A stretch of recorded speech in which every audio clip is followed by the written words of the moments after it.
welcome to the second part of leadership styles. In this lecture, I will introduce you to the following 4 leadership styles. These are the bureaucratic, charismatic, transactional, and transformational leadership styles. Let's start with the bureaucratic leadership style. Bureaucratic leaders follow rules and regulations precisely and ensures that subordinates are on the same page. They create and depend on these rules to achieve organizational objectives, as they believe that policies are the main drivers for execution, strategy, objectives, and outcomes. This style of leadership is most appropriate for work involving safety risk, where large amounts of money are at hand, or in institutions where employees perform routine tasks. An advantage of the bureaucratic leadership style is that the focus is placed on the importance of successful supervision and effectiveness. Another advantage is that this style leads to unity of authority, which results in clarity and precision in the achievement of organizational objectives.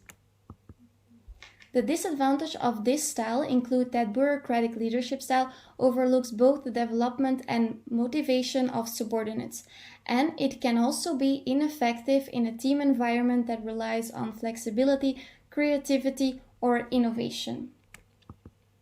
The next leadership style is the charismatic leadership style, also known as transformational leadership, since charismatic leaders have the ability to transform their teams. This is a trait-driven leadership style that is based on having a strong personality and a vision that is able to inspire and motivate subordinates to transform that vision into reality. An advantage of this style is that it is a highly motivational style that facilitates the innovation and creativity of their subordinates. On the other hand, this style of leadership develops dependency on their charismatic leader. Once he or she is gone, the organization could lose its compass. Also, in this organization where charismatic leadership style is applied, it is unlikely to find other alternatives for this leader, as this style of leadership doesn't foster leadership potential in subordinates. The next style is a transactional leadership style.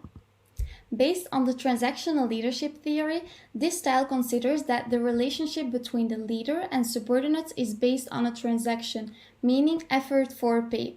As a result, this style promotes the exchange of rewards between employees and leaders. According to this style, subordinates are expected to obey the leader as soon as they accept the job. They can be rewarded in exchange for their work, such as promotions, new responsibilities, and desired changes in their daily tasks. However, the leader has the right to punish team members if their work doesn't meet the expected standards. Some advantages of this style are that it attempts to find a balance between organizational goals and individual needs, which is achieved by the transactional relationship between the leader and his or her subordinates. It also ensures clarity about responsibilities and tasks, which are stated as expectations from the employees.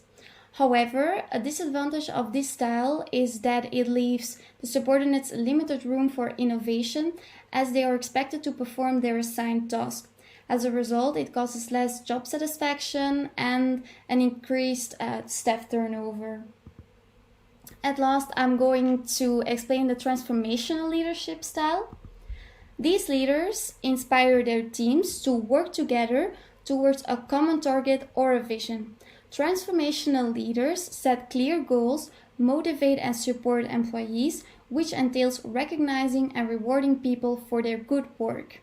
This style of leadership is highly employee-centric. It also encourages subordinates to be expressive and adaptive to new and innovative practices and changes at work.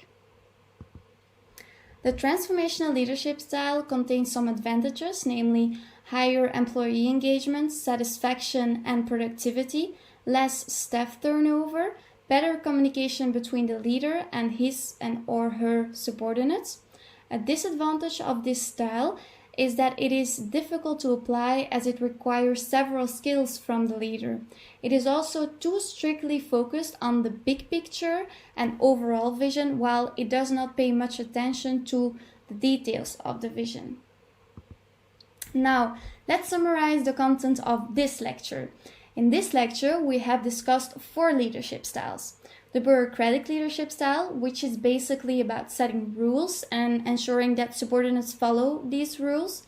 The charismatic leadership style, which is applied by a leader with a strong personality and vision that is capable of convincing his or her team to work.